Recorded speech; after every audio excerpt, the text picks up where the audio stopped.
नासिर खान से बात करते हैं। हेलो हेलो गालिब, आपको हेलो। मेरी आवाज आ रही है?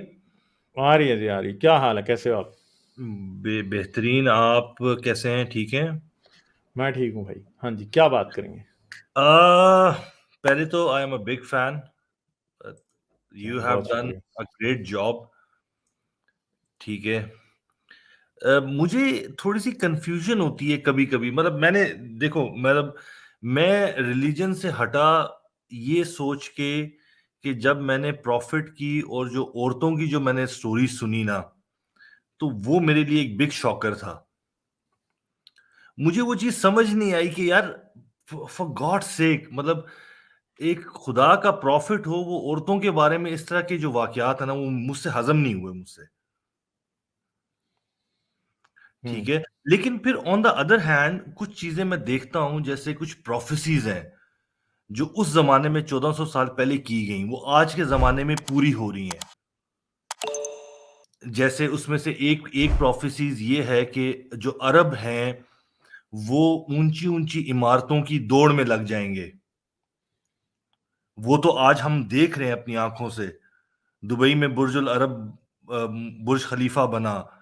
सऊदिया वाले किंगडम टावर बना रहे हैं। उसके बाद इन्होंने द टावर अनाउंस कर दिया दुबई ने। तो ये प्रोफेसी तो फुलफिल होती है, राइट और रॉन्ग? ये प्रोफेसी तो बहुत पहले फुलफिल हो गई थी। कब? आपको पता है कि मिनारा इब्ने मरियम दमिश्क में था, जो मुसलमानों ने बनाया था? वो बहुत ऊंचा था। ठीक है।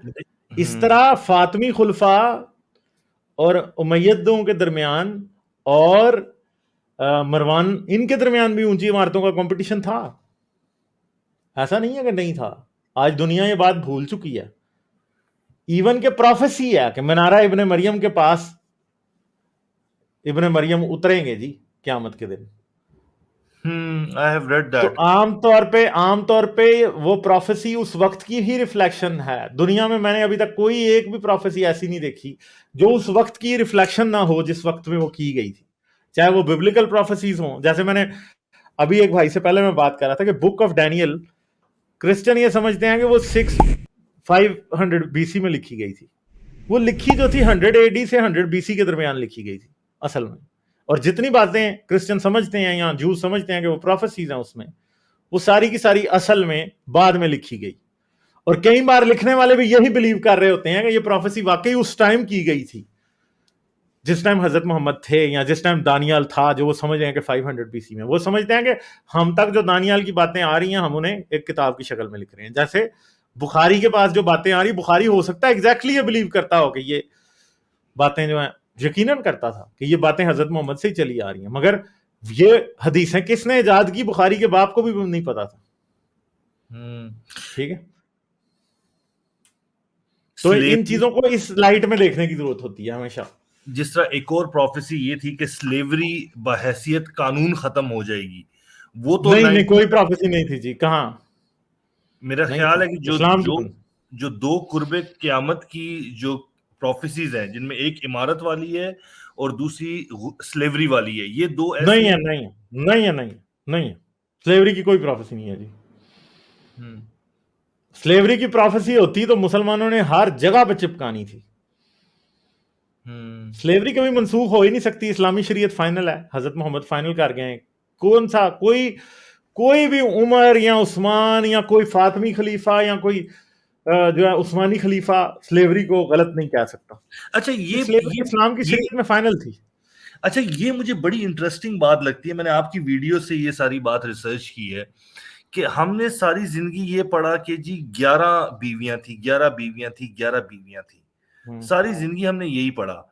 अभी रिसेंटली आके ये चीज चेंज होना शुरू हुई है और उसमें अब 12, 13 और 14 बीवियां आ रही हैं। लेकिन उन 12, रेहाना 13 रेहाना जवेरिया और उसका क्या नाम था, मारिया किप्तिया, ये तीनों की तीनों अब बीवियों में शामिल करने शुरू कर दी हैं। हालांकि हाँ। किसी तारीख की किताब में, हदीस की किताब में इनको बीवियां नहीं लिखा गया, बाद की और हदीसों में कहीं लिखा गया, और बाद की 12, किताबों में। 12, 13, 14 में एक नाम कॉमन है, वो है मारिया किप्तिया। हम्म। क्योंकि उसको डिनाई नहीं कर सकते, क्योंकि उससे बेटा पैदा हुआ था। एग्जैक्टली, उसे डिनाई नहीं कर सकते ना। उससे, क्योंकि बेटा पैदा हो गया था। हम्म मगर तबकात इब्न साद में, सीरत इब्न हिशाम में, हदीसों में, जो मुस्तनद हदीस की किताबें साए सित्ता में रसूलुल्लाह की लौंडियों का जिक्र है, और हमेशा मारिया जो है वो लौंडियों में ही शामिल है। अच्छा, ठीक और है, ये भी है कि जिस वक्त वफात हुई थी उस वक्त इनकी 4 या 6 लोंडियां भी थी बीवियों के अलावा, क्या ये सच है? एग्जैक्टली एग्जैक्टली, 3 तो कम से कम थी, जो जुवेरिया रेहाना और मारिया किप्तिया, तो ये 3 तो पक्की थी। मुझे मुझे ये बात भी समझ नहीं आती कि देखें, मतलब हम आज की दुनिया में रह रहे हैं, मेरे लिए एक बीवी और कुछ मतलब मेरे 2 बेटे हैं, मुझे मेरे लिए वो भी सस्टेन करना मेरे लिए मुश्किल, एक चैलेंज है ना जिंदगी। एक तरफ ये लोग दिखाते हैं कि जी बड़ी ही कनात पसंद जिंदगी थी, खजूर खा के, बासी रोटी खा के जिंदगी गुजार रहे थे, तो इतनी बीवियां और इतनी लोंडियां कैसे सस्टेन कर रहे थे? तो जाहिर बात है, रसूल अल्लाह का जो मेन सोर्स ऑफ इनकम था वो तो वॉर ही थी ना। ठीक है, और वॉर में तो बहुत कुछ हाथ आता है, और खास तौर पे रसूल अल्लाह को तो 5वां हिस्सा मिलता था ना अहले बैत को, जिसमें से सारा हजरत मोहम्मद का हिस्सा ही होता था असल में। ठीक है, तो अहले बैत में जो लौंडियां खम्स में रसूल अल्लाह ने रिसीव की, उनमें से एक लौंडी के साथ अली ने सेक्स भी किया ना, हमें पता है इस बात का कि अली जब गया खैबर का खुम्स लेने, तो उसने उनमें से एक लौंडी के साथ सेक्स कर लिया, और मोमिनों को इस बात पे एतराज हो गया कि यार कैसे कर सकता है ये, मगर हजरत मोहम्मद ने इस बात को एक्नॉलेज किया कि वो कर सकता है, वो इससे ज्यादा डिजर्व करता है। तो ये चीजें जो हैं ये सारी रसूल अल्लाह के, मेरे ख्याल में जो गुर्बत वाली हदीसें हैं ये भी बाद में घड़ी गई हैं सारी, कोई अच्छा, गुर्बत नहीं थी। अच्छा गालिब, ठीक है, मैं आपके साथ एक बात डिस्कस करना चाहता था, लीव द प्रॉफिटहुड। मैंने हम्म, स्टोरीज पढ़ी हैं मूसा की, ईसा की, सबकी, ठीक है। मेरा अपना जो बिलीव है वो यही है कि रिलीजन्स जो हैं वो मैन मेड ही हैं, जितने भी देखे हैं, ठीक है। लेकिन इसके बावजूद मेरा खुदा की जात पे बड़ा सख्त ईमान है, पता नहीं क्यों, इंटरनली मुझे फील होता है कि there has to be a creator. ऐसा नहीं हो सकता कि that this all is created by itself. तो इस पे आप कहते हो? इंसान जो है ना, जो उसने खुद सीखा होता है ना वो भूल जाता है, जो उसकी माँ ने उसे सिखाया होता है ना वो इंसान का कभी पीछा नहीं छोड़ता। सिंपल सी बात ये है, हमारी माओ ने देखिए, मेरी इससे मेरी पहले कि हमने नवाला मुंह में डालना सीखा, हम्म हमें खुदा पे यकीन दिलवा दिया। हम्म इसलिए हमारी जो कहते हैं ना न्यूरो लिंग्विस्टिक प्रोग्रामिंग, वो तो बहुत बाद में शुरू होती है। जब इंसान जुबान सीखना शुरू करता है ना, उसी टाइम उसको वो चीजें सिखा दी जाती है। जब बच्चा जुबान सीख रहा होता है ना, वो फेज होता है जिसमें उसका दिमाग सबसे तेजी से ग्रो कर रहा होता है। या आप किसी भी न्यूरोलॉजिस्ट से पूछ लेना, जिस वक्त बच्चा जुबान सीख रहा होता है ना, उस टाइम असल में जो बच्चे का दिमाग बढ़ता है ना, वो तकरीबन 10 साल की उम्र तक सही तरह बढ़ता है। फिर उसके बाद जो अगली मेच्योरिटी शुरू होती है ना, वो बाद की है, जो प्री फ्रंटल कोर्टेक्स वाली होती है। अब जो जुबान का सेंटर है ना, जब बच्चा सीख रहा होता है, अभी उसकी प्री फ्रंटल कोर्टेक्स, असल में जो ह्यूमन रीजनिंग का सारा सिस्टम है ना, वो दिमाग का अगला हिस्सा है, जिसे प्री हम्म फ्रंटल कोर्टेक्स कहते हैं, जिसे हायर लॉजिक और हायर थिंकिंग इसके अंदर कहते हैं। जुबान इसमें नहीं आती है। ठीक है, तो ये याद रखेंगे, जब बच्चा जुबान सीख रहा होता है उसी टाइम उसे मजहब सिखा दिया जाता है। इसलिए याद रखेंगे, मजहब इसके अंदर नहीं बसा होता, मजहब इससे किसी और पीछे बसा होता है, या इसके जो प्रिमिटिव हिस्से होते हैं, जो भी बचकाना सोच के होते हैं, उस दौरान ही मजहब आपके अंदर डाल दिया जाता है। जो आपकी हायर लॉजिक और हायर थिंकिंग वाले ब्रेन के वो हैं, वो तो तकरीबन 25-30 साल तक आपके डेवलप होते रहते हैं, वो बहुत देर से जाके होते हैं। तो इसलिए याद रखें कि जो आपके मजहब का ताल्लुक है ना, वो आपके प्रिमिटिव ब्रेन के साथ है। ये बात न्यूरोलॉजिकली साबित हो चुकी है आज। एब्सोल्युटली, मेरी एब्सोल्युटली, बात समझ रहे हैं? नहीं तो नहीं, ये जो चीज, हाँ, इससे 100% एग्री करता हूँ। देखिए, मैं आपको एक और बात खुदा बताता आपके उसी प्रिमिटिव ब्रेन में कहीं बसा हुआ है। अब उस प्रिमिटिव ब्रेन को अपने highly advance pre frontal cortex के थ्रू, जो कि एनालिटिकल और लॉजिकल ब्रेन है आपका, उसके थ्रू ओवरराइड करना मैं, हाँ, बड़ा एग्जैक्टली, मुश्किल होता है, बड़ा मुश्किल एग्जैक्टली, होता है। और ये मेरे लिए मैं भी आपको रहा है, ऐसी बताता हूँ। बात नहीं है कि नहीं रहा, मेरे लिए भी रहा है। मैं ना भी चाहूंगा, जिंदगी में कभी बहुत मुसीबत का वक्त होगा या कोई मेरे सामने हादसा हो जाएगा, तो मेरे नाम से खुदा का, मुंह से खुदा का नाम निकल जाएगा। वो इसलिए इसलिए नहीं, क्योंकि जो हम जिस वक्त हमारे बेसिक इंस्टिंक्ट्स जो है एक्टिवेट होते हैं ना, तो खुदा का तस्वर भी कहीं उसी जगह पे बसा हुआ है हमारे दिमाग में। नहीं नहीं, क्योंकि मैं आपकी बात से फुली एग्री कर रहा हूँ गालिब, लेकिन जरा मेरा पॉइंट ऑफ व्यू सुने। देखें, मैंने रिलीजन छोड़ना मेरे लिए आसान नहीं था। मैं आपको I be very frank with you, ठीक है? मतलब मैं 2016 तक मैं आई वाज डैम रिलीजियस, ठीक है? तो मुझे बहुत टाइम लगा इन चीजों को एनालाइज करने में कि यार ये चीजें वाकई मुझे, मतलब it doesn't make sense to me, ठीक है? लेकिन जब मैं खुदा की जात को स्टडी करता हूं ना, जब मैं क्रिएटर को स्टडी करता हूं, जिस आप यूनिवर्स के प्रिंसिपल्स को स्टडी करें, अगर आप मैथमेटिक्स और फिजिक्स को स्टडी करें, तो जो मैथमेटिक्स और फिजिक्स के जो जो प्रिंसिपल्स हैं, जो इस यूनिवर्स में डिफाइंड हैं, मतलब अगर वो एक प्रोग्राम आता है, अगर आपने वो कभी देखा हो, वो बिग बैंग थ्योरी देखा है अगर आपने कभी, देखो ठीक है? हमने। उसमें वो शेल्डन के एक वो है कि वो डिस्क्राइब करता है कि एक प्रोपोर्शंस हैं आपकी ग्रेविटी के, आपके डार्क मैटर के, और एक तीसरी आपकी एनर्जी है। अगर वो प्रोपोर्शंस 0.1 से भी अगर वो डिफरेंशिएट करें, तो life is not possible on planet Earth. अब इतने नहीं एग्जैक्ट नहीं नहीं, ये तो प्रपोर्शन, मैंने पिछली स्ट्रीम में भी एक्सप्लेन किया था। Maybe I have missed that. देखें, आज जमीन जिस जगह है, जमीन आज गोल्डीलॉक्स जोन में है, ठीक है? गोल्डीलॉक्स जोन का एक इनर एज होता है, जिधर जिससे अगर और सूरज के अंदर की तरफ चले जाया जाए तो इतनी ज्यादा हीट होती है कि लाइफ नहीं जिंदा रह सकती। और गोल्डीलॉक्स जोन का एक आउटर एज होता है जिसे आइस लाइन कहा जाता है। सोलर सिस्टम में गोल्डीलॉक्स के दो एजेस हैं। एक इस अंदर वाले एज को आप फायर लाइन कहते हैं, जिसके बाद पानी जो है वो सरवाइव नहीं कर पाएगा लिक्विड फॉर्म में, यहां पानी बुखारात में भी नहीं कर पाएगा, ठीक है? वो उसे फायर लाइन कहते हैं, वो इनर लाइन होती है। आउटर लाइन को आइस लाइन कहते हैं। आइस लाइन जो है हमारे हमारे सोलर सिस्टम की, वो तकरीबन मार्स के थोड़े बाद एग्जिस्ट करती है, ठीक है? समझ गए?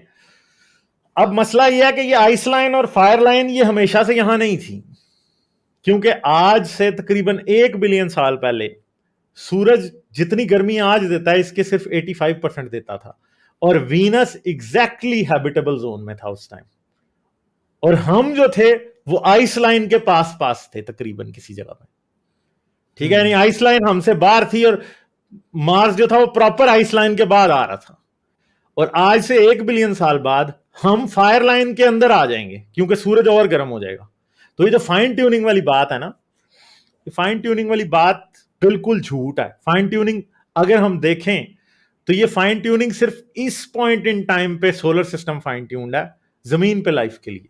आज से 1 बिलियन साल बाद जमीन पे लाइफ नहीं हो सकेगी, क्योंकि फायर लाइन गुजर गई होगी। सूरज इतना ज्यादा, आज से 1 बिलियन साल बाद सूरज जो है वो तकरीबन 25 से 30% ज्यादा गर्म हो जाएगा, और उस वक्त जमीन के ऊपर कहीं भी हैबिटेबिलिटी का कोई चांस बाकी नहीं रहेगा। इसी तरह गैलेक्सीज के भी हैबिटेबल जोन होते हैं। हमारा सूरज कहां पैदा हुआ था हम ये जानते ही नहीं है, हम नहीं जानते कि हमारा सूरज कहां पैदा हुआ था, ठीक है? अब आमतौर पे जिन जगहों पे स्टार्स की बर्थ होती है वो हाई रेडिएशन जोन होते हैं, वहां पे गैमा रेडिएशन का बहुत ज्यादा चांस होता है, ठीक है? वहां पे गैस बहुत ज्यादा होती है, और उस वजह से वो जो एरियाज होते हैं, क्योंकि जहां पे सितारे बन रहे होते हैं, जो स्टेलर नर्सरीज होती हैं, वहां पे हमेशा सितारे मर भी रहे होते हैं, क्योंकि सूरज के मास के अगर सितारे बनते हैं तो उनका एक लॉन्ग लाइफ स्पैन होता है। मगर सूरज से बहुत बड़े मास के, अगर सूरज से ट्वाइस या थ्राइस मास के सितारे बने तो वो चंद मिलियन साल में मर जाते हैं, बिलियंस नहीं, मिलियंस में। और वो जब मरते हैं तो वो गैमा रे बर्स्ट और सुपरनोवाज होते हैं। और गैमा रे बर्स्ट और सुपरनोवा की अगर रेंज में हम किसी भी तरीके से आ जाएं तो हमारे जमीन पे 1 सेकंड में गैमा रे बर्स्ट या सुपरनोवा की वजह से आपका एटमॉस्फेयर 1 सेकंड में चला जाएगा। हम सारे, अगर फर्ज करें जमीन के कोई 25-30 लाइट ईयर्स के या 100 लाइट ईयर्स के रेडियस के अंदर को, मेरे ख्याल है इससे भी ज्यादा है, मुझे अब सही याद नहीं है कितना रेडियस होता है, उसके अंदर अगर कोई गैमा रे बर्स्ट हो जाए या सुपरनोवा हो जाए तो आप और मैं सिर्फ, अच्छा तो वो मैं कह रहा था कि गैलेक्सीज के भी हैबिटेबल जोन होते हैं, ठीक है? गैलेक्सीज के हैबिटेबल जोन नहीं होते। और दूसरी बात यह है कि यह भी याद रखें कि यूनिवर्स में जब शुरू में बिग बैंग हुआ था तो अगले 5-7 बिलियन साल तक जरूरी नहीं है कि जमीन जिंदगी हो भी सकती। तो फाइन ट्यूनिंग जो है ना वो एक इल्यूजन है। फाइन ट्यूनिंग हम समझते हैं कि यूनिवर्स फाइन ट्यून्ड है लाइफ के लिए, यूनिवर्स फाइन ट्यून्ड नहीं है।